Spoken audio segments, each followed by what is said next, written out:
So we'll go ahead and get on with the program. So once again, my name is Scott Kuykendall. I'm the Water Resources Specialist for McHenry County, and I help oversee our scientific research into water resources, help write public policy, maintain our environmental compliance with the EPA, and then do public education and outreach like this. And tonight we're going to be talking about water quality. And water is necessary for all living things, whether you live in the tropics, the tundra, or the Midwest. Water is necessary for all living things. It's also necessary for all economic development. You're not going to see people invest in homes or businesses if you don't have access to safe, clean, reliable, and affordable water. You can look at what's happening in Mississippi right now and get an understanding of just how dire not having this water resources available will cost. So we're very fortunate in McHenry County. We can have safe, sustainable supplies, but that's only true if we take care of them. So we live in an area with charming towns, beautiful parks, and productive farms. Many of us also live here because we have access to wonderful natural areas. Our conservation district is one of the best in the world. We have organizations like the Land Conservancy in McHenry County, and we have so many great private homeowners taking care of their resources. This is one of the main reasons I've moved back and stay in McHenry County is because of our natural resources. We also have great water resources. We've got lakes, rivers, streams, and wetlands. And then we're very fortunate to have multiple aquifers that we have access to. Groundwater aquifers supply 100% of our drinking water in McHenry County. And we have sand and gravel aquifers, limestone aquifers, and sandstone aquifers that are not available to most of the rest of the state. But none of these are in a vacuum. All of these are hydrologically interconnected. How we manage our land has a direct impact on our water resources and vice versa. So when we talk about these things, water is essential to all of them, and how we manage our land is essential to our water. And so in a natural hydrologic situation, when it rains or snow melts, water infiltrates down through the sand and gravel.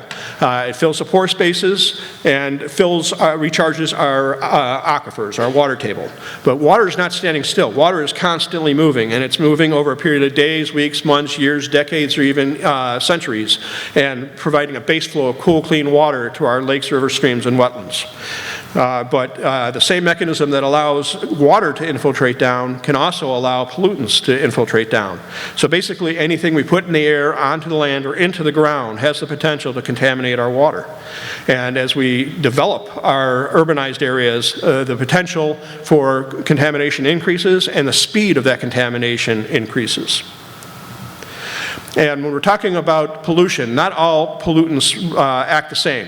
Some pollutants are what we call floaters. So oil and grease tend to infiltrate down through the sand and gravel and float on top of our water table.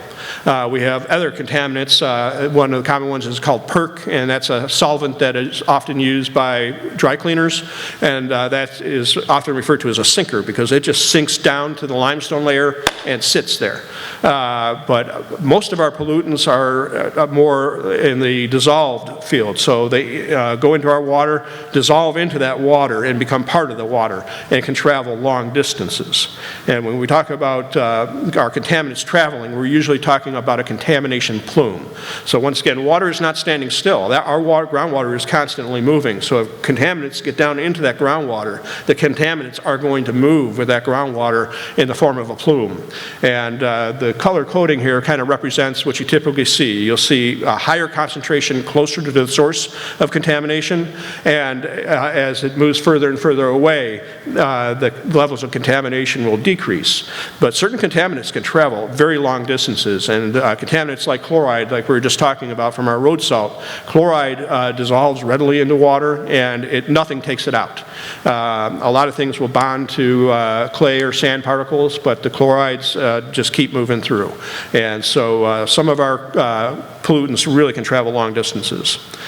This is a cross-sectional view of our regional geology and aquifers. So this is a profile view. The uppermost layer is a layer of sand and gravel, and the sand and gravel is deposited as the glaciers came and went. We've got quite a bit of it in McHenry County. Some areas will have very little, some areas will have 300 feet. So it's variable across the county. But that is one of our main aquifer types, is the sand and gravel. Below that is a layer of limestone. The limestone is a hard, rigid rock, but it can have cracks and fissures in it. And so the water filters down through the sand and gravel and into the limestone cracks and fissures. So the limestone and the sand and gravel layer are hydrologically interconnected. So if you're contaminating the sand and gravel, you have a great potential to be contaminating that limestone as well. And we have a lot of wells in the county. So we've got over 22,000 private wells in the county. And most of these wells draw from the sand and gravel or the limestone bedrock. And as we zoom in, you can really start to get a better sense of just how many wells we have in the county. And then most of these wells are 8 to 300 feet deep. And if you're in a municipality, those municipalities have to provide water that meets EPA standards. But if you're on a private well, you are 100% responsible for the water quality in that well, regardless of what's going on around you. And so with 22,000 wells, the potential for problems is great. So people really have to understand their water, where it comes from, and what to do. If you're in a municipality, not only do they have to provide water that meets EPA standards, they have to provide a water quality report. So anybody who lives in a municipality, you can go to your municipal website, just Google your municipal name and water quality report, and you'll be able to pull this up and see what your water quality is. And some of our municipalities really do a great job explaining where the water comes from, what aquifer they're tapping into. So I highly recommend everybody take a look at that. But if you're a private well owner, what do? This is where I had a wonderful animation that we don't have access to. So you have to take my word for it. It was a great animation, but I will talk about what my own experience with this. So I moved into an old farmhouse not too long ago. It's a bit of a fixer-upper. I don't know that Adam would approve, but you can look at the foundation, and it's a great foundation. But honestly, I did move into a farmhouse. It's a very nice place, but I had genuine reason for concern about our water quality. So the first thing I did is I had a water treatment professional check our system and service it. Turns out there was a little spring that was not working, and that was causing the system not to work properly. So that was one of the reasons I was concerned, is I was getting bad tasting water. And so once that was fixed, that took care of that problem. We have just a basic system. It's a pressure tank, a water softener, and a filter that I replace every month or two. So pretty basic system. I then did a wide testing of it. I used the Illinois Public Lab. I've got flyers for them right outside. And I ran a full battery of tests. We have a neighbor that is a light industrial facility, and so I was very concerned about petroleum and other types of chemicals. But fortunately, all the tests came back clean. So now I have peace of mind. But we worked with our health department, and they can run analysis for nitrates and coliform, and we recommend anybody on a private well run those tests every single year. So you can talk to our health department about that. We ran our coliform, and it came back extremely high. So we then worked with a water professional, and we had to shock it 3 times in order to get rid of that coliform. But now we have peace of mind and safe water for our family and friends. So we're going to be talking about water quality today, and we've got a wide range of speakers. I'm very excited about this because, like I said, we've got 22,000 people in the county who are responsible for their water quality, but most of them don't know where their water comes from, don't know what aquifer they're tapping into, don't know what tests to run, and don't know where to go to have those tests run. And then finally, if you do have problems with your water, where do you go? What do you do? And so we're going to talk about all that tonight. So this is really a great level of information. We're going to talk about regional water demands, and then we'll talk about our water quality report. We're doing a water testing across the county every 10 years. So we'll talk about our 2020 sampling. We'll talk about pollution, private wells, and water quality testing. And then we'll have water quality treatment as our final topic. After all the speakers, we'll open it up for questions. On the back of your agenda, I have space for questions. So if you think of something as we're going through, please write it down, and we'll take care of your questions at the end of the program. So with that, I'd like to invite Nora Becker up, and we'll get going. Thank you very much, guys.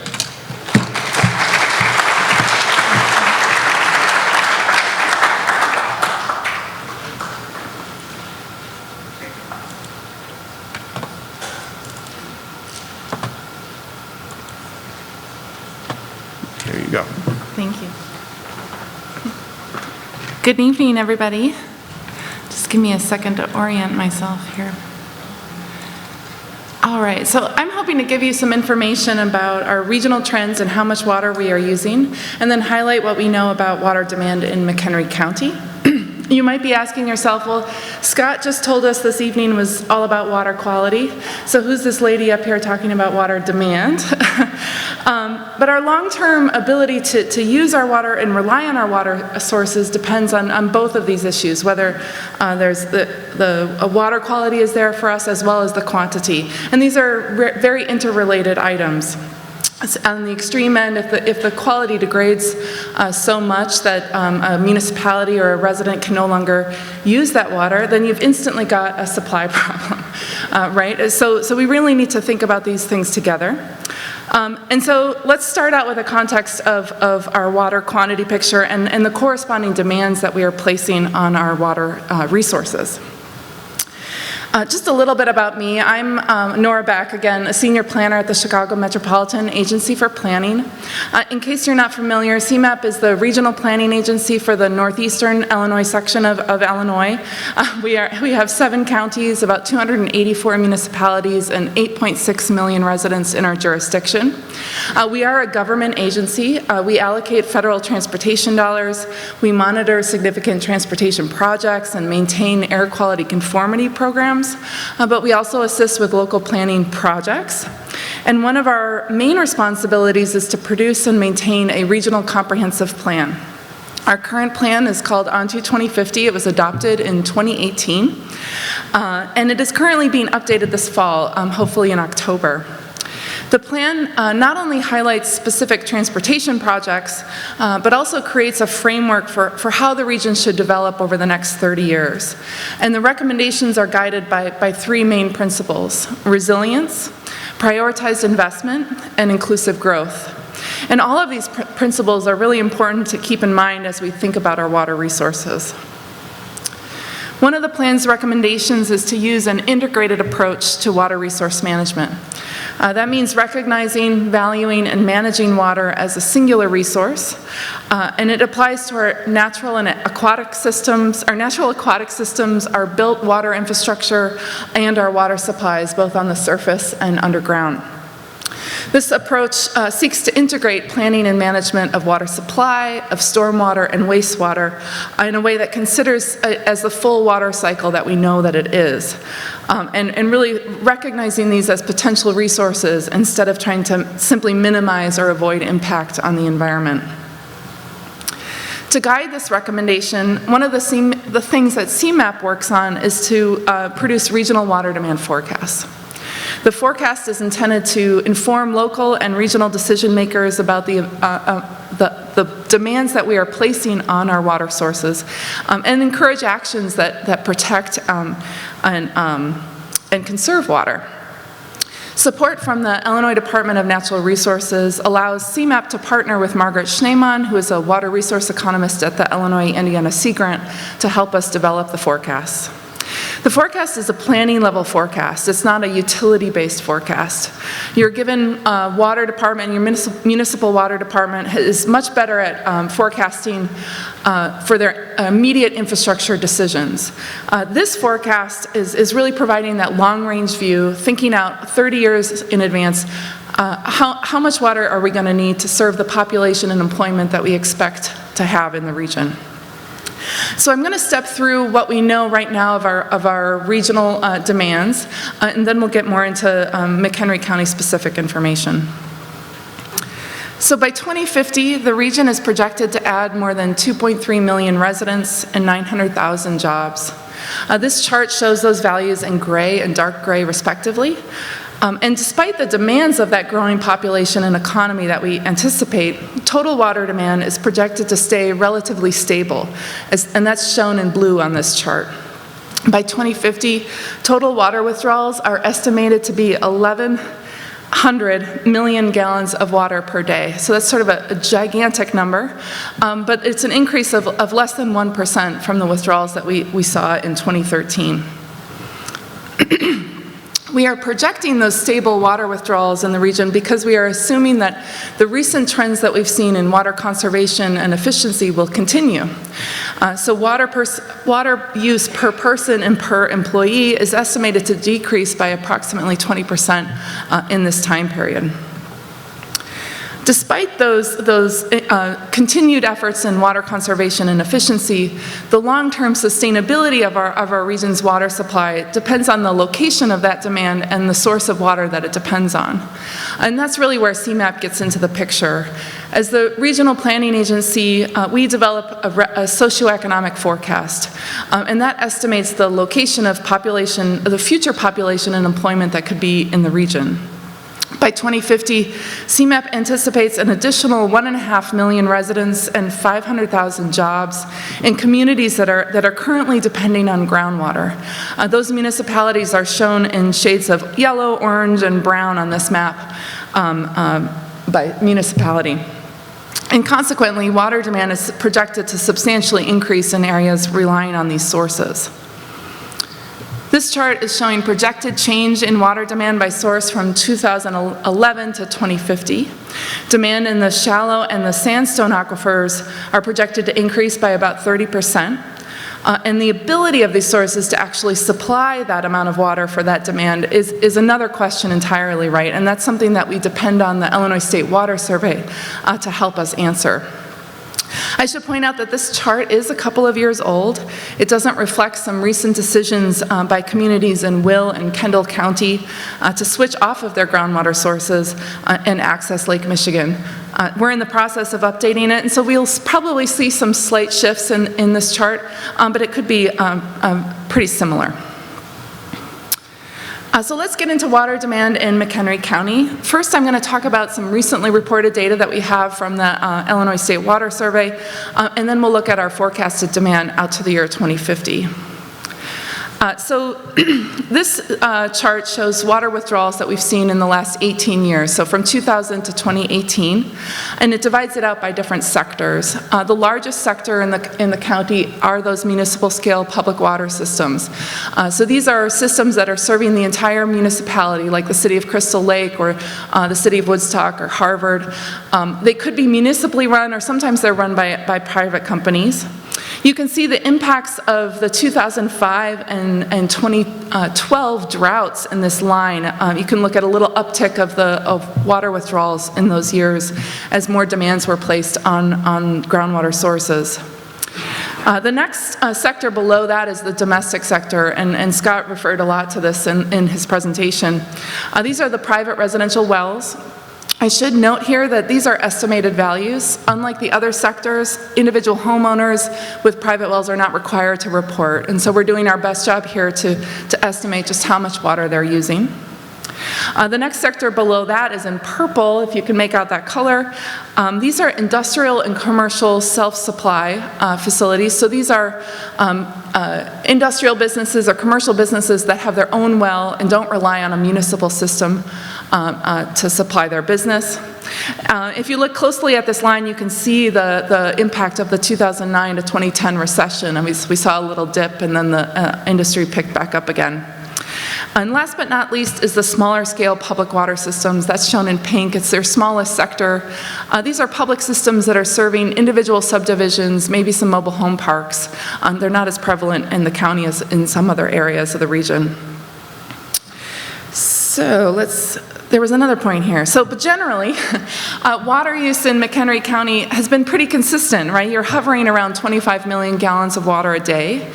During the same time period, you saw a 20% growth in population. So despite all that growth, water use has been staying stable, and we can attribute that to a variety of factors that have driven water use per person or per employee down, right? So that's the more efficient plumbing and appliance fixtures in your homes, also shifts in industry, maybe some technological changes or different trends there, so maybe water use went down there. Maybe there's some changing expectations about lawns and outdoor lawn watering. So now let's flip to another data set using our demand forecast. We can look out to the year 2050 to see how much water we are estimating will be used in the county. And here we see a growth of about 27%. So basically that means that even though we have continued some assumptions about continued water conservation and efficiency, the amount of population and employment growth that is anticipated in the county will surpass the savings that we could see in those trends. So if you wanted to keep the amount of water used in the county stable or even reduce it, and still welcome the population and employment growth that's anticipated, you'd start to need to increase the water conservation and efficiency practices that are happening in the county to keep pace. We can also use the demand forecast to see what projected change in demand would mean for different water sources. So this chart is showing projected change in water demand by source just for McHenry County from 2011 to 2050.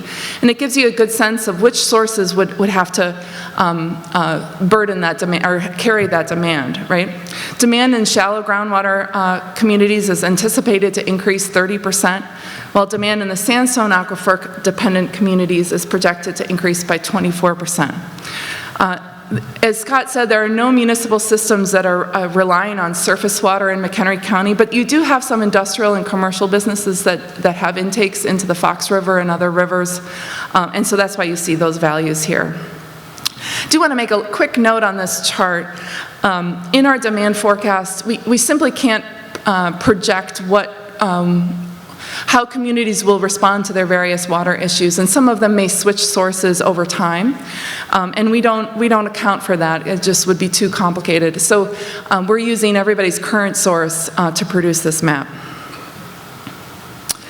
So as a land use planner, I have to close with a plug on how land use planning can assist with these issues. Land use decisions can protect the quantity and the quality of drinking water sources.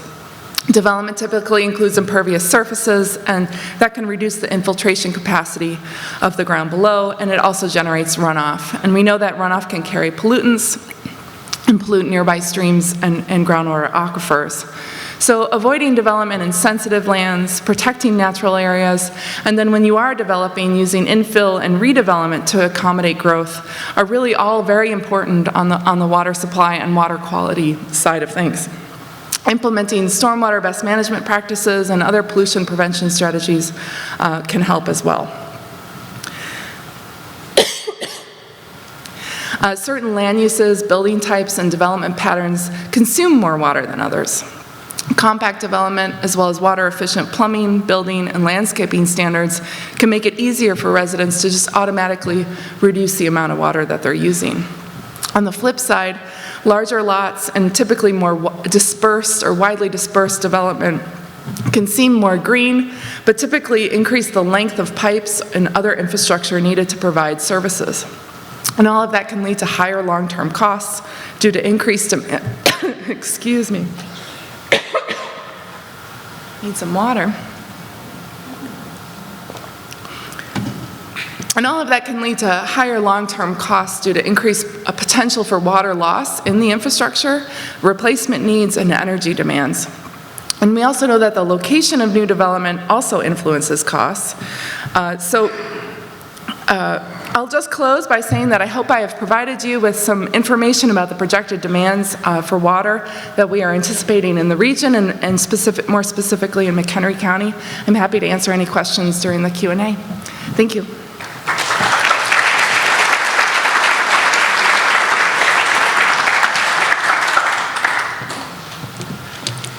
Well, thank you, Nora. So we are now going to move on to our next speaker. And Nora mentioned somebody, Margaret Schneeman. So Nora and Margaret work very closely together on these types of projects. And Margaret Schneeman, I didn't see her tonight, but Margaret is a Woodstock local. And so another wonderful thing about McHenry County, and just looking around the room tonight, you can see this is true. We have such an engaged population here in McHenry County. And it's something I take great pride in. And is one of the things that really has, once again, keeps me grounded here in McHenry County, is just the wonderful people that we have in it. And Nora and Margaret Schneeman, like I said, is among that personnel. And Margaret's also on the Woodstock Environmental Committee, so working in many different facets to make our community better.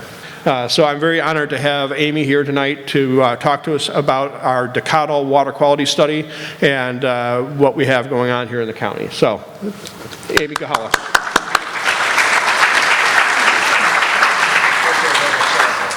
Yeah, thank you. Well, thanks for that introduction, Scott.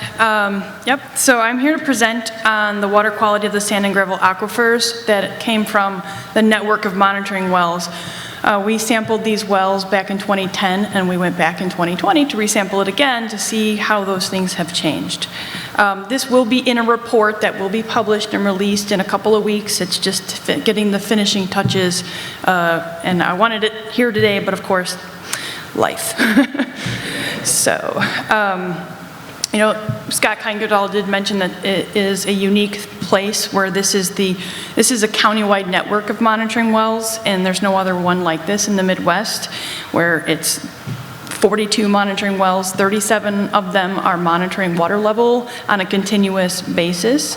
And this provides a nice, rich data set for use by water managers and land use planners for making many decisions based on where you're going to locate things like your resource, your water resource needs, the sensitivity that it might have for drought or for flooding.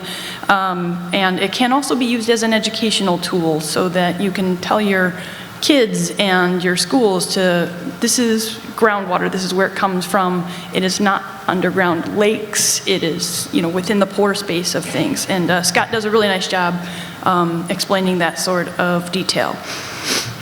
And so this is an innovative tool. It is now available for any time scale, on the minute to the hour, monthly, and even now a decade. So that's the unique part of this.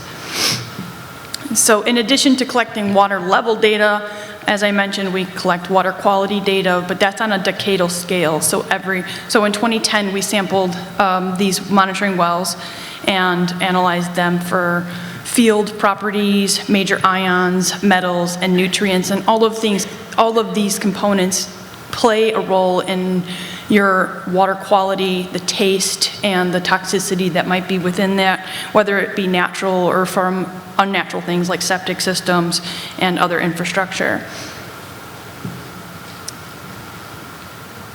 And like in 2010, we did do a subset of samples where we selected a couple of wells to sample for things like contaminants of emerging concern. And in this case, we did, in 2020, we sampled 12 monitoring wells where, for pharmaceuticals and waste indicator compounds. And then, but in 2010, we did a similar setup, not the exact same wells, but we sampled those wells for things like VOCs, pesticides, and herbicides. And that just kind of gives a nice little indication or snapshot of what might be in the groundwater or potentially coming into the groundwater due to land use practices. New to this sampling, though, in 2020, is we sampled some surface water samples from the major rivers in McHenry County. And this was just more of just providing a preliminary understanding of what might be entering the surface waters as far as contaminants of emerging concern. So this gives you a real quick snapshot of things that are being discharged into the surface waters or maybe discharged by the groundwater through base flow. So this is a quick summary of what those results were. The water quality in 2020 showed very similar concentrations as 2010. In particular, for arsenic, there was 24% of your wells do have higher arsenic, and that's a natural component. It's a naturally occurring mineral that is commonly found in the deeper parts of the aquifer, such as areas with low oxygen. And so 24%, or 11 out of 45 wells, had higher arsenic. Sodium had concentrations that exceeded health-based standards by 40%. Those are mainly for people who have sensitivities to sodium or dietary restrictions. And manganese exceeded the concentration in one well. And those are health-based exceedances. There were aesthetically based exceedances. And those were noted for dissolved solids, 29% chloride, 2 wells exceeded that. Iron had 87% and manganese had 29%. And so iron and manganese, again, are naturally occurring. They dissolve readily into the aquifer. And we all know it's pretty, it's a lot in these aquifers, and there's ways to filter that out. Of the wells that we tested for contaminants of emerging concern, we did find that 7 of the wells had pharmaceuticals detected in it. Those were mainly nicotine, was detected in 6 of them, and then 1 of them also had caffeine detected. These are at very low or estimated concentrations, so nothing too alarming. It's just a matter of it was there. There are some potential land use influences here. Wastewater indicator compounds were also detected in 5 of the 12 wells, and I'm not going to try to pronounce those, but you can see these again were all at lower estimated concentrations, so nothing too alarming. And again, it's just a matter of just giving McHenry County a sense of what might be entering into their subsurface. For the surface water quality results, the 2 of the surface water quality data showed were tested for major ions and metals, and 3 of them, though, were the main focus of this effort was on contaminants of emerging concern. So we looked at what was in the 3 surface water samples for CECs, and that showed that all 3 of them did certainly detect at least some pharmaceuticals or wastewater indicator compounds, which isn't a huge surprise. The concentrations were certainly higher than the groundwater, and that just tells you, obviously your groundwater does a good job of filtering out what could be entering into the subsurface, and whereas the surface water is kind of like the ultimate dumping ground, carrying a lot of the stuff away, hopefully, and getting treated elsewhere.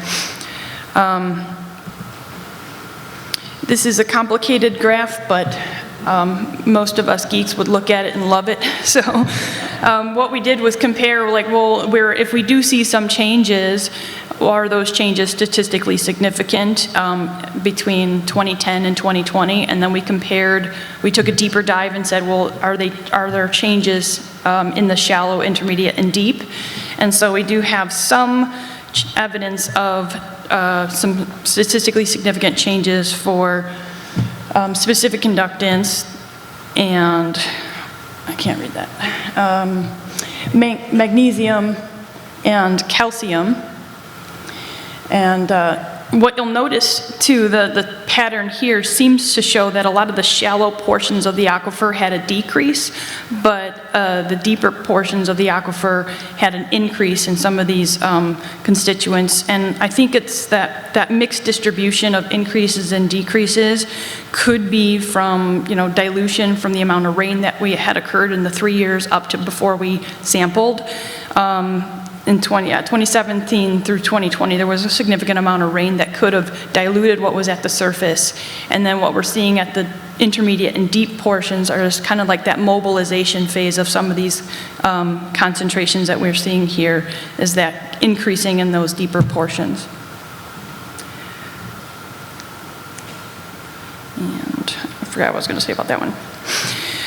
Another complicated graph, but not too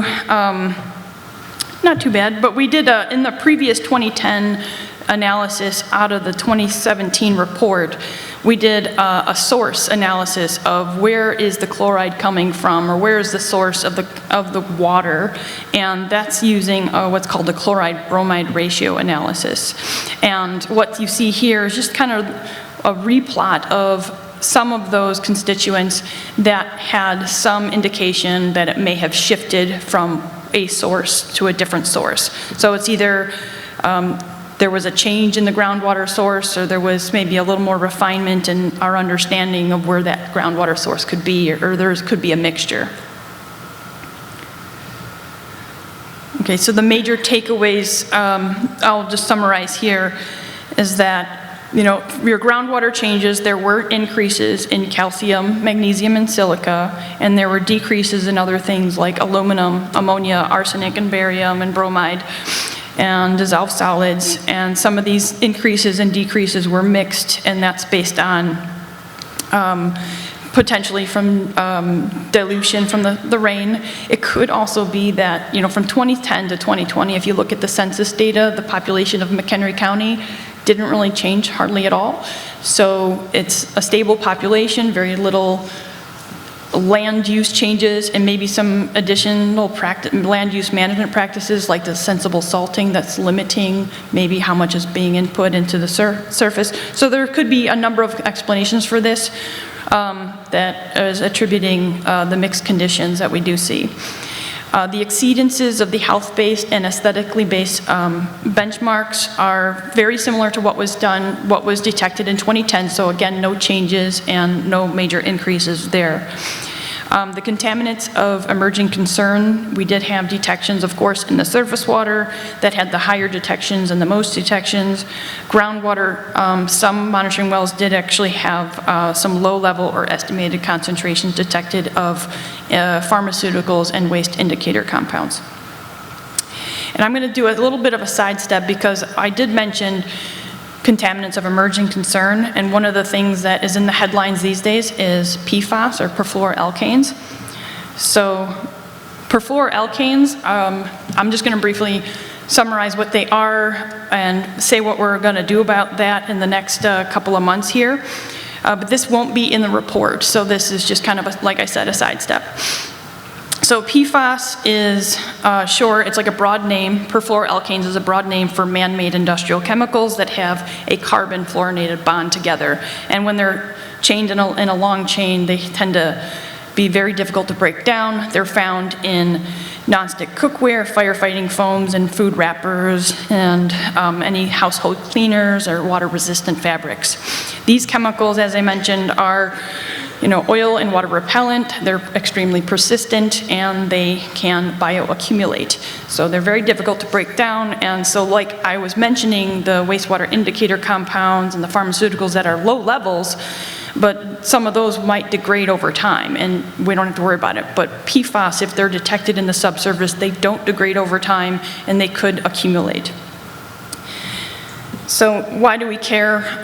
A lot of the health studies out there right now are showing potential health effects to humans and animals. The associations are high cholesterol, thyroid disorders, preeclampsia, cancer, and reproductive and developmental issues. These carcinogenic issues have been confirmed at the parts per trillion level in animals. So, the concern of parts per trillion, it's hard to imagine that, but it's like 1 ounce in 7.5 billion gallons of water. So, but at that small rate, it is potentially hazardous. So that's the main concern there. And, it has been detected in all of in most of the human population in our blood and in wildlife population. So it's here. We have to figure out where it's at and what to do about it. And Illinois is in the works of doing such that. Right now, at the federal level, there is no MCL, or maximum contaminant level, but they are implementing an interim health advisory level. It's not regulated or anything, but they're in the works of making something more regulatory and adding it to an MCL. But those advisory levels are at the 4 and 20 parts per trillion levels for PFOA and PFOS, which is a certain type of PFAS. They're the most commonly detected ones. And then Illinois Illinois EPA has tested all the water supply, community water supplies across Illinois that are currently in use, and you can go to that link and it'll tell you where it's been detected. That will also be summarized in an upcoming report at the end of the year, hopefully. And to get ahead of this, McHenry County, back in 2020, we did collect these samples, but we weren't able to analyze them at the time because the analysis method was still being developed. But that didn't stop us from collecting the sample and freezing them and preserving them and making sure that at least that effort was done. So those same 2020 samples have been submitted and are in the process of being analyzed this week. It was submitted this week. And so I will mention that 3 of those wells come from a different network that is part of the USGS. They have been analyzed for PFAS, and they have had detections of PFAS in those. So that's why it's really important to know where these are and be at the forefront of what to do and be knowledgeable about where they're at. So the ones that we detected are in the purple there. Yeah. And I think that was it. Yeah, but I'll leave that map up.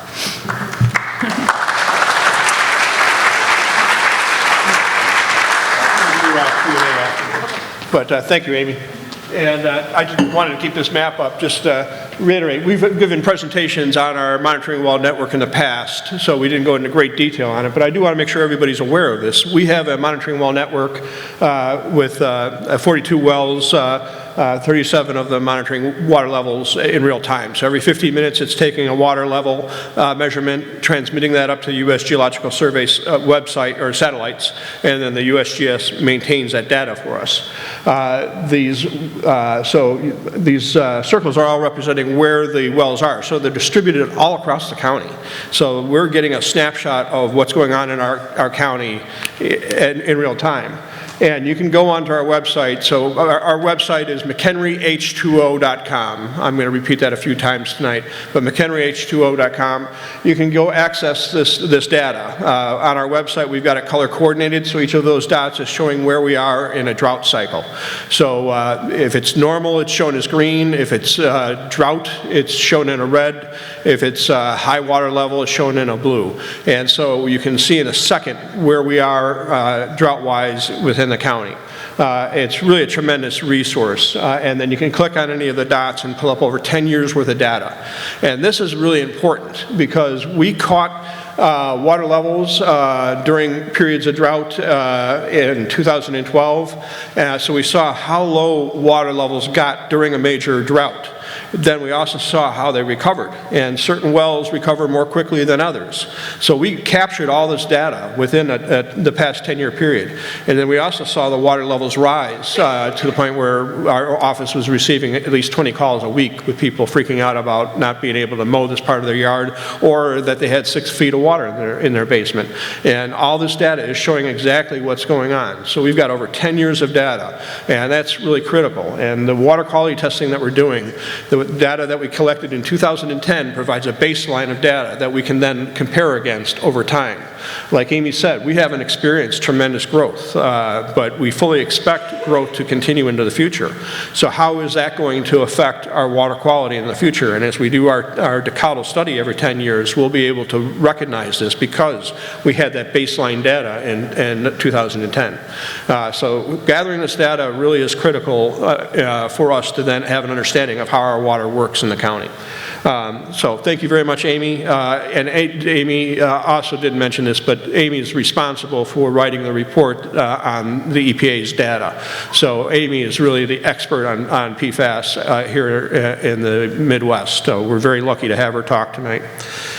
So once again, I'm going to show my technological incompetence here as I try and talk and work at the same time. But we're going to be bringing Walt Kelly up. And Walt is with the Illinois State Water Survey and is another one of those guys that makes my job much more productive. And Walt is the head of the Groundwater Sciences Division, and both he and many of his employees really help us a lot in McHenry County and throughout the Midwest. And we're very fortunate once again to have Walt talk to us tonight, and going to be talking about water quality, private wells, and water quality testing. So thank you, Walt. Thank you.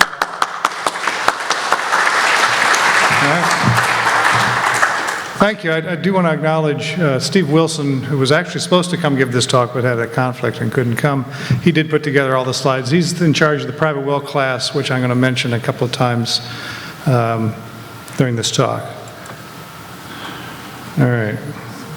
This one. There we go. So I did want to mention a little bit about the water survey. We've been around since 1895 on the campus of the University of Illinois at Urbana-Champaign. Although we haven't been a part of the university that long, just the last 15 years or so. But from the very beginning, we had an interest in public health and water quality. The first employee of the water survey was a chemist at the university who was interested in waterborne diseases and did a lot of work studying that. And we always have used state-of-the-art sampling and analytical equipment, as you can see. It was this photo taken last week. So before I get started, how many of you all are on private wells? Ah, this is awesome. This is great. Okay, good. This talk is for you. Okay, so as Scott has already mentioned, and I'll mention again, the private wells basically are not regulated. You are in charge of your own water quality, you're in charge of your own infrastructure. It can be the best tasting water in the world and safe, but there could be contaminants in the water that you might not know about because they tend to be colorless and have no taste or odor. So down in Champaign-Urbana, I pay $40 to $60 a month for my community water supply, Illinois American, and that's the cost spread over the 150,000 residents down there to take care of the infrastructure and water quality and all that stuff. That's my cost, but if you have a private well, this is all on you. So it's very important just to be aware of what's going on in your system, in your pumps, in your wells, in your infrastructure, and what's going on. It's important to understand your well log. Take a look at it, see where your water is actually coming from, where your well is, or where your pump is located. You need to know if there are naturally occurring contaminants or water quality issues that are associated with your water source. You need to learn to ask the right questions and who to ask questions of. That's probably more important. And most important, you should always be sampling your well at different times. And I'll talk more details about when to do that. So here's an example of a well log. How many of you all have your own well log that you know where it is? Okay, just a couple of you. Okay, that's interesting. All right, not too surprising. That's kind of typical. So this is kind of what they look like. They're basically telling you where the well is located, how deep it is. I know you can't read this where you're sitting, but what the material of the well is, where the water is actually coming from. And then on the back side, it actually tells you, if it's a good well log, the geology of what the drillers found when they put in your well. And so if you can see that log over there, it's just zoomed in. It shows that there's a lot of clay for this particular well. There's about 270 feet of clay with a little bit of gravel before you get down to the gravel aquifer. So this is a very well protected well. If it's properly maintained, you've got 270 feet of impermeable material that's protecting that aquifer from surface contamination at least. So if you don't have your well log, I encourage you to contact your local health department. They should have it, or contact the water survey if you're interested in getting a copy of it. So the biggest issues that we find affecting private well drinking water quality are these two. One is poor well construction, and the second is just a lack of owner knowledge and education. And, you know, it'd be surprising to you that how many people actually don't realize they have a well. And we'd say, do you get a water bill? And they say, no. Well, you're on a well. So these are some considerations for your well with respect to water quality. Generally, the deeper the well, the better the quality is, at least when it's more protected from surface contaminants.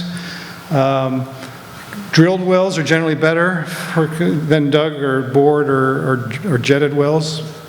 Location on the landscape is important. It's important to know which way the groundwater is actually flowing.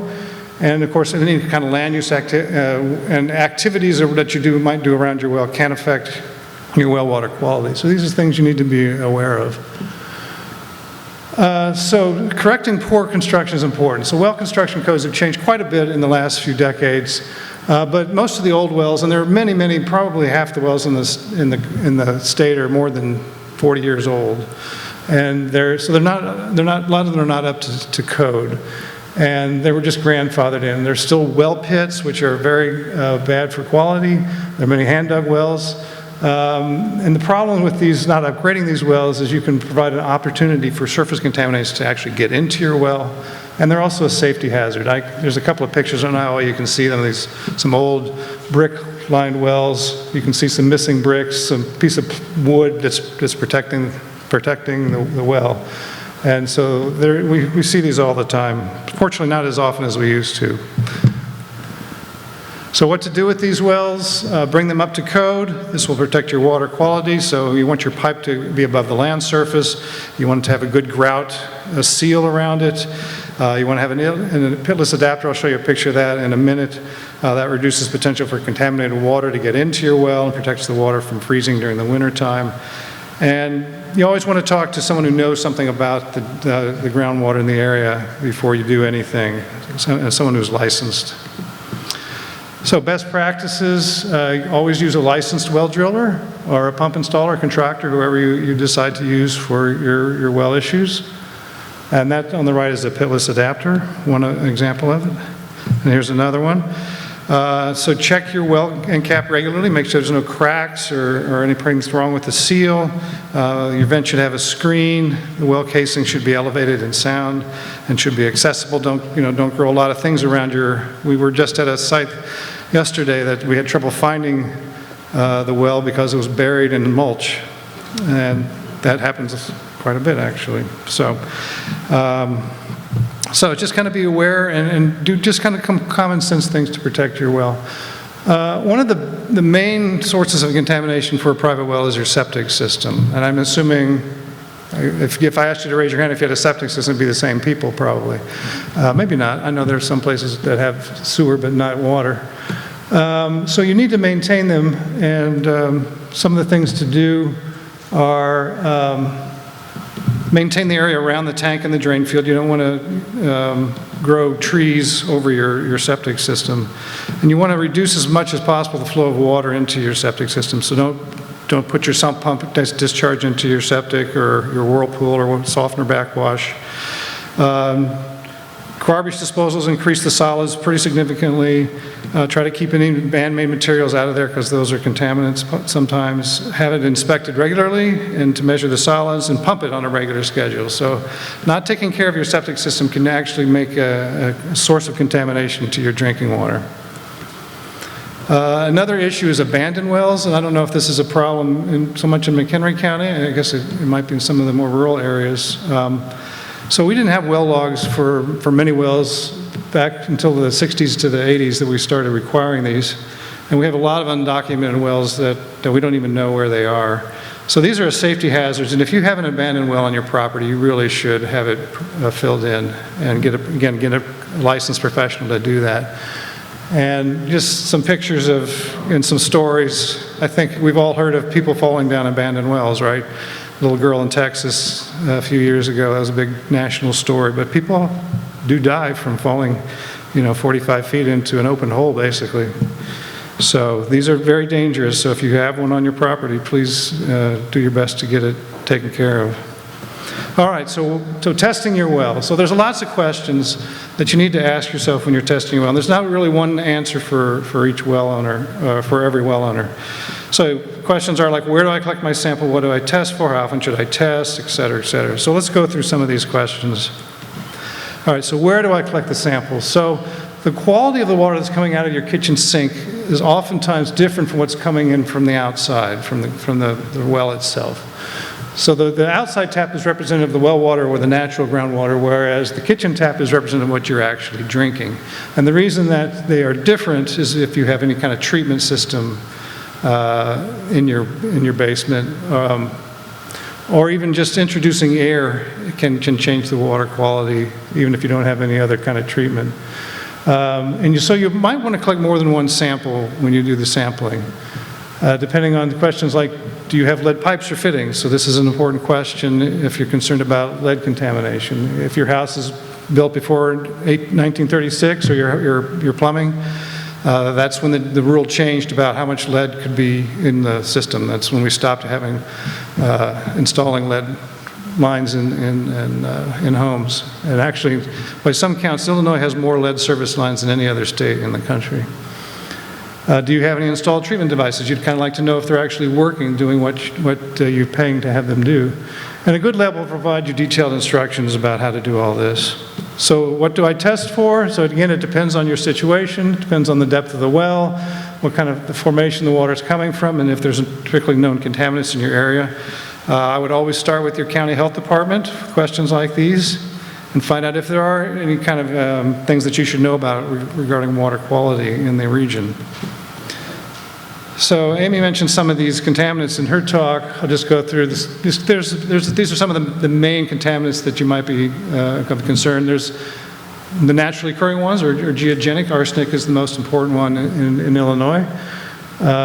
Human activities, of course, nitrate is probably the biggest one in the world, actually. The most common human contaminant is nitrate. And there's many sources of nitrate, but also bacteria, chloride that Scott and Amy both mentioned, and other things. So, finding out what are the sources that might be occurring in your home or in your region. So these are sampling suggestions that we've gotten from various different water quality experts throughout the country. So coliform bacteria nitrate you should do annually, especially if you have a shallow well, because they may indicate a pathway into your well.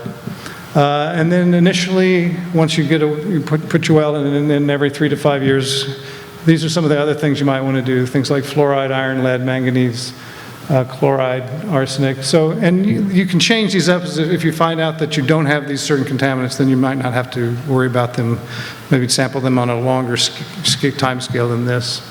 Again, talk to your health departments. So when should you test your well, other than the reasons on the previous slide? Anytime the well has been opened, or after you've disinfected, you should always do a follow-up sample to make sure the well is safe. And if your well is flooded, okay, if that ever happens to your well becomes covered with water, that's almost always those wells get contaminated, so you'll want to have those tested for sure. So every state accredits labs, so try to use one that's on the list. Local health departments, again, are a good place to start. Illinois EPA also maintains a list. They will give you the instructions, and you should always ask as many questions as you can think of, and they should provide the bottles and everything else you need. And then you might need help interpreting your results. So there are some online resources that you can use. The lab can also answer some of your questions. If you do find something of concern in your well, first thing you should really do is resample that well and make sure that actually is contaminant is there. Sometimes we get some false positives on some things. But if you do have bacteria detected, you should have an E. coli test done right away, because that could be an indication of pathogenic bacteria or viruses in your well. So you don't want to drink the water until you had a chance to chlorinate it. All right, so treatment, I'm kind of leaving most of this for the next speaker because they're experts on treatment, but one of the reasons to test your well is to understand what kind of treatment you actually might need. And you're always going to want to use some kind of certification body to use certified materials to take care of your wells. And this is just, I'll skip through this since they're going to talk about this next. And the most important thing about treatment really though is to maintain your systems. These systems work great for a while and then they may stop working. So you need to make sure you maintain them at the manufacturer's or installer's instructions so that they will continue to work. Maybe I'll just skip through these since I'm running out of time. I'll just skip through these. But anyway, this is some example of some results that our lab at the Water Survey could provide to you. And this shows the results from a raw water sample from outside, and then after it passed through the filter and softener, and how it might change the water quality. So it just shows that this particular system is working. So at the conclusion here, I want to talk about the private well class. This is an online resource. I would encourage any of you who have a well who have not taken this course yet to take it. It's a series of 10 lessons that is sent to you by email over 10 weeks, but it's self-paced. You don't have to complete it in any certain amount of time.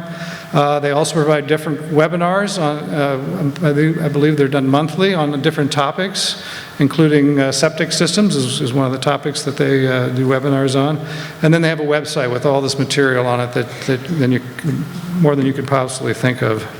And they also do directly answer questions for some of these. And then I also want to mention that the Water Survey does have a health and environmental applications lab. It used to be called a public service laboratory. And we do provide water quality analysis for well water. They provide a kit with the sample bottles and instructions on how to do it, and then a box that you ship back to them. Unfortunately, the accountants got into our system, and now we have to charge a lot more than we used to. It used to be subsidized by the state, and then the auditors decided that wasn't fair competition. So unfortunately, we have to charge a more normal price. But you know, you don't have to use our lab. You can use a local lab if you'd rather. But our lab is really good, and one of the good things about doing it with our lab is the data goes into our database. It's scrubbed, by any personal information is removed, but we actually get the data. Then we can use that data to understand what's going on in these different aquifers. It's very, very valuable to us. And then I have some handouts that are out on a couple of different tables, apparently, on one at Scott's table, Nora's table, and some business cards. So if you ever want to contact me, please feel free. And with that, I'm done. Thank you.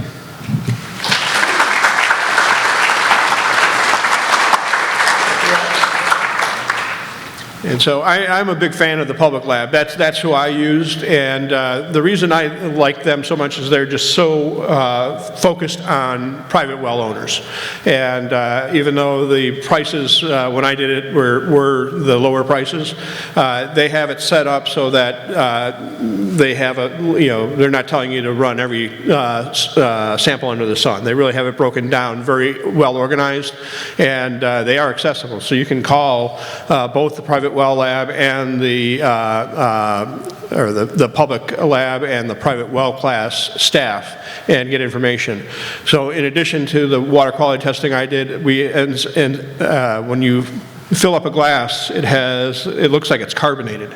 The carbonation dissipates, but it was unusual. So I did some investigating and spoke to the private well class folks. Turns out I've got methane in my water. It's naturally occurring, but when the methane is brought up to the atmosphere and exposed to oxygen, it bubbles. So it was a kind of an interesting thing. It was the last thing in the world I thought I was going to have in my water, but private well lab is the one that helped me understand what was going on, where it comes from. So big fan. I've got flyers at my table just outside next to the registration table if you're interested in either one of those programs.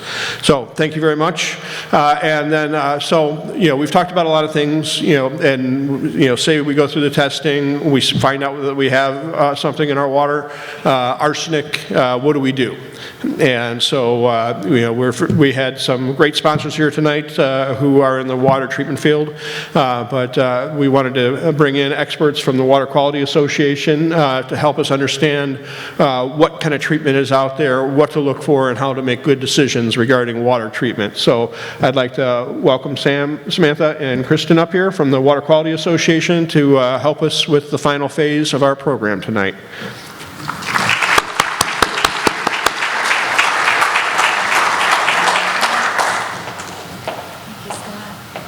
Thank you for the shout out.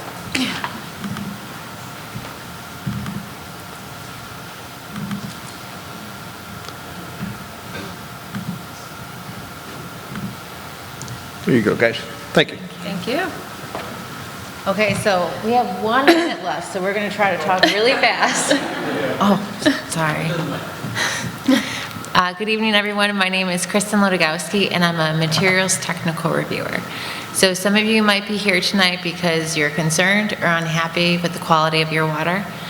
You might be thinking, where do I go from here? What are my options? Samantha and I are here to talk to you about one of those solution options, and that is certified final barriers.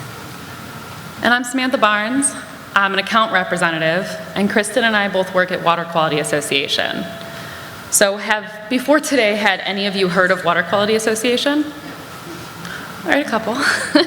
So, commonly called WQA, Water Quality Association is a not-for-profit international trade association.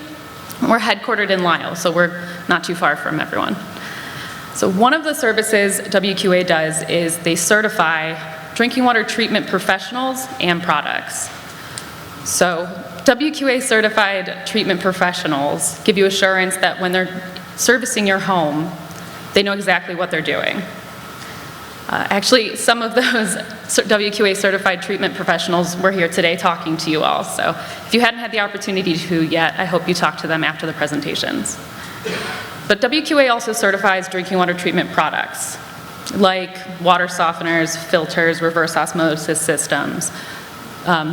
So what are we here to talk to you about specifically today?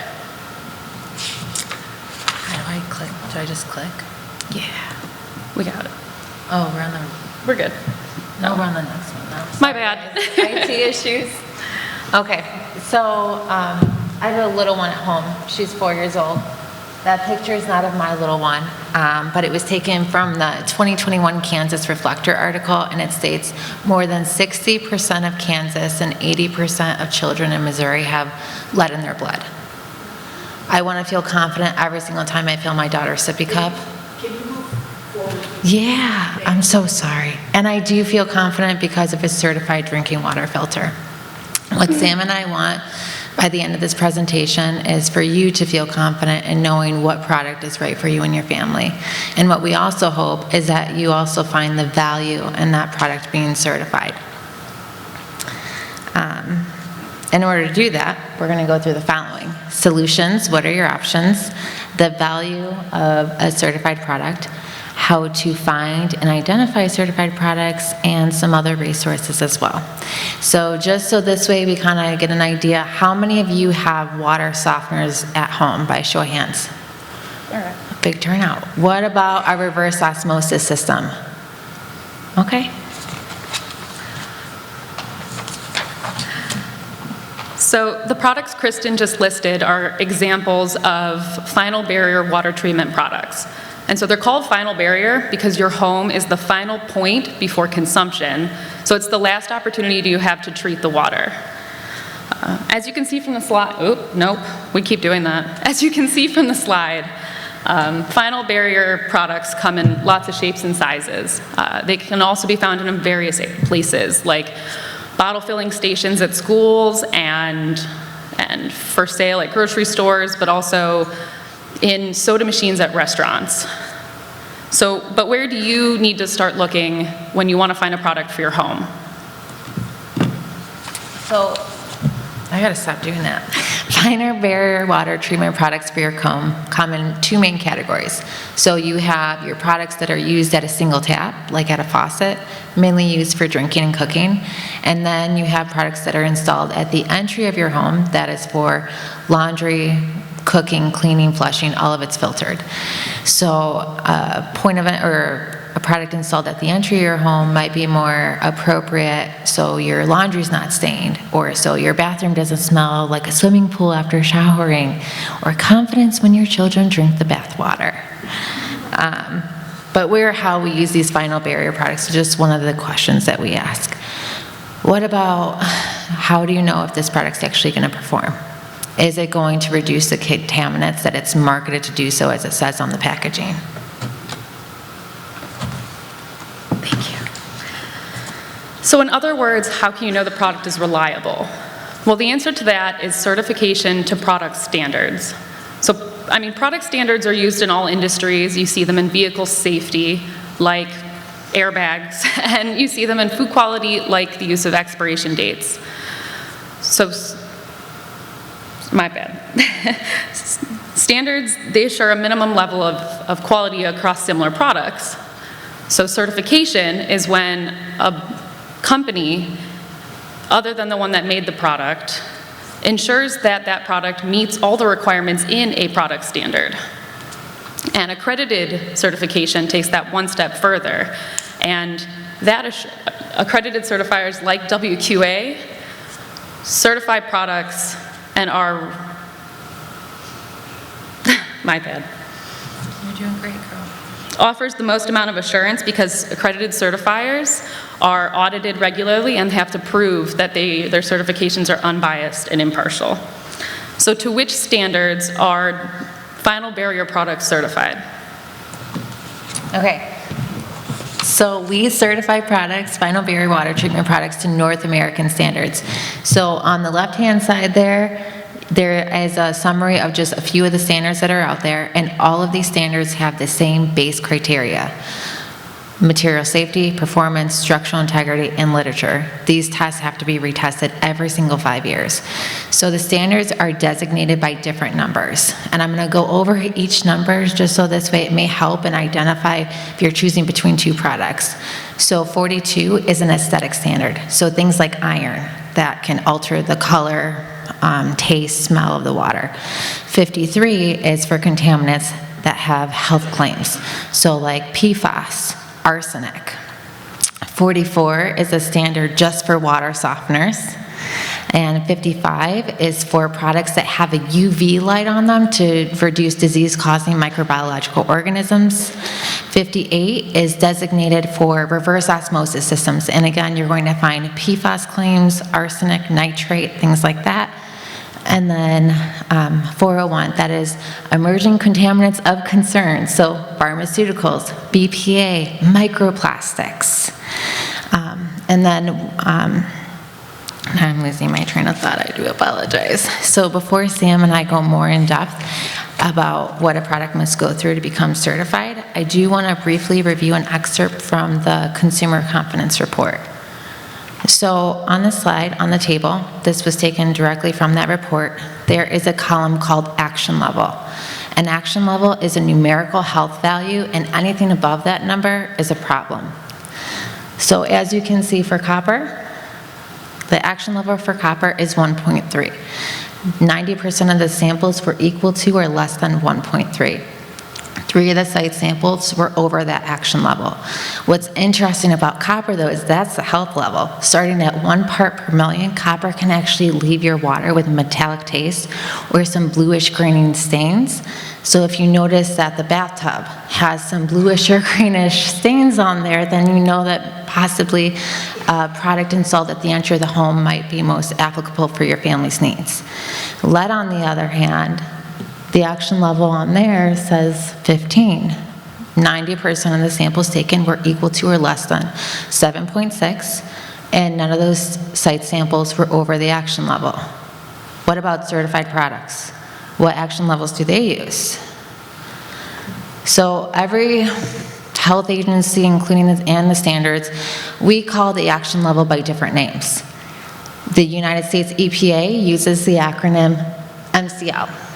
Canada uses the acronym MEC, and North American Drinking Water Standards, what products get certified to, use TAC. So this is my own chart, was not taken from the report, but as you can see, there's 3 different action levels. So the certified products are denoted in the red box. The United States EPA says levels above 15 for lead is a problem. Canada says 5. For copper, the United States EPA says anything above 1.3 is a problem.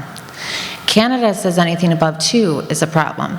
Because we certify to North American Drinking Water Standards, Canada and the United States are in North America, so we have to use whatever level is lowest. This is what gives confidence and assurance. So besides the water, besides contaminants that can be coming out at your tap, what about the product itself? What kind of contaminants is it adding to your drinking water? All products are tested for material safety. Oh, did I go past one? Oh, okay, I apologize. We're going to talk about contaminants first. Pretend like you went to the store and you bought this water pitcher and it's certified to reduce lead. And you take it out of the package and the instructions manual states to change the filter every 50 gallons. If it has one of those smart devices on it, might look like that illustration on the right, ready to filter. Change a filter soon, change a filter now. Certified products, in that chart that I made, you can tell I really like charts. If it has a smart device and the instructions say to test or to replace it at 50 gallons, that product is required to reduce lead in that pitcher to 60 gallons. If it does not have one of those smart devices and it says to change every 50 gallons, it has to reduce lead to 100 gallons. This offers, at least for me, I feel better that way in case I forget to change my filter, it's A-okay. And again, going back to the original transition, what about what the water pitcher is adding to your glass of water? So material safety, all products are tested for material safety. So in this case, what is the water pitcher actually leaching into the glass, into your drinking water? If any of you have ever shopped for baby bottles or for sports water bottles, you may have seen the packaging marketed, manufactured without BPA. This is because BPA was actually leaking or leaching contaminants into the water and milk. So manufacturers took it out. And then after the products are tested for material safety, everything that's coming out is again evaluated to the action level according to the standards. And performance, contaminant reduction, material safety, that's all dealing with short-term and long-term side effects. Something else that is more evident if it fails right away is structural integrity. So structural integrity testing is the aspect of testing that's most noticeable because the consequences are immediate. Products are tested so that way it's not going to cause damage to your home from causes in line pressure, like spikes in pressure or sudden changes in pressure. So if you have a water softener and it's certified, then this offers assurance that you're never going to walk downstairs to your basement and find your playroom flooded with water. Another aspect of certification that the value may not seem as apparent is literature. So when Kristen says literature, she's referring to the box or packaging that a product comes in, the instruction manual, and really any other reading material that the manufacturer gives you to tell you about the product. Now, I'm sure you've seen packaging that makes all sorts of different claims, like removes harmful chemicals or makes your water safe. What do those claims really mean? Or sometimes you may see marketing claims that it seems like they can say anything to sell their product. Well, thankfully, another requirement of the standard is that if a product's going to be certified, that product literature has to be reviewed to ensure that there aren't misleading statements or claims, and that any of the certified claims, like removes lead, is supported by test data. There we go. So in addition to the material, the performance, and the claims assurances of a certified product, in order to maintain certification, a manufacturer must have their production facility inspected by the certifier, so WQA, every year. So every year we go out to their production facility and we make sure that the materials and the literature that that certified product is made of hasn't changed since we reviewed it. So now that we've expressed the value of using a certified product that assures you of those material performance and literature aspects, if we're successful, you might wonder how you go about distinguishing between certified and non-certified products. A good way to tell that a product is certified is with the certification logo. The certification logos, like the examples up here, will tell you that the product is certified. The logos can be found on the box or even on the packaging, or on the product itself. The examples I have are for NSF, IATMO, UL, CSA, and the big gold one, that's WQA's. All of these acronyms are certifiers just like WQA. We're all accredited, and we all use the exact same standards to certify products. And where there is a certification logo, there should also be a conformance statement. Now, conformance statement, like the box here underneath the WQA logo, will tell you exactly what that system is certified for. In this example, the conformance statement says, system certified by WQA to NSF ANSI 53 for the reduction of lead. So that means that WQA has confirmed that this product meets the material and the structural requirements of that standard, as well as verified that the product can reduce lead. So it's important to look, if you're looking for a certified product, it's important to look for both the logo as well as check the conformance statement. And if you're unsure, you could always go to the certifier's website, or for us, that's WQA.org. You can use WQA.org to double check if the product is certified, but also just to find certified products as well as certified treatment professionals. So the first step, you would go to WQA.org, and then the second step, you would scroll down on that main screen and you'll find this blue rectangle with 4 icons that should line up to something you're looking for. And in this example, we're looking for certified products. You can search by the manufacturer, the brand, the product's name itself if you know those things, but you can also look by product category or type, like softener or filter, as well as by the contaminants that you're looking for the product to reduce. And you can search any number of contaminants, and it'll bring up the list of all of the products WQA certifies that will meet your search criteria. And WQA.org has a lot of other resources if you have other questions or just want to learn more about water treatment. And then a quick shout out, you can also find certified dealers on there, like the ones that were out in the hallway today, just throwing that out there. Please, we're running out of time, so please just visit our website. You can find contaminant fact sheets, and then on our Better Water Today website, you can also find a free download of Water Treatment for Dummies. We thank you for everybody's time, and we want to be respectful, so have a great night. Yeah, thank you.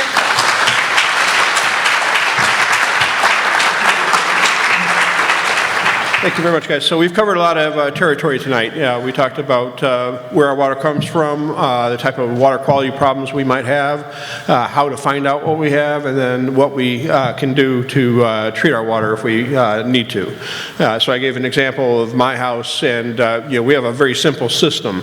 And we did run analysis at, took a sample at the outdoor tap before it goes through any treatment, and we took one from the kitchen sink. So we could actually see the benefit of our treatment system. We had very high iron coming into the house, and so our treatment system is really doing an excellent job removing the iron. But we wouldn't know that without the testing. But if you do have arsenic, you may need to have a reverse osmosis system. I do want to caution, we don't want everybody running out and getting reverse osmosis systems if they don't need it. We do have water quantity issues that we need to worry about, and reverse osmosis systems, for every gallon of water that they produce, they can waste 4 or more gallons of water. So there are costs associated with these systems, but by all means, we don't want people drinking arsenic. But you need to know what you have, you need to know the type of arsenic, and that's where the water treatment professionals really can come into play. So we have finished our regular program tonight. It's 8 o'clock, but we do want to answer questions, so we'll go ahead and conclude the program. And I want to thank everybody who came tonight and everybody that spoke. This is an important topic, and I'm just thrilled for the turnout. So thank you all very much.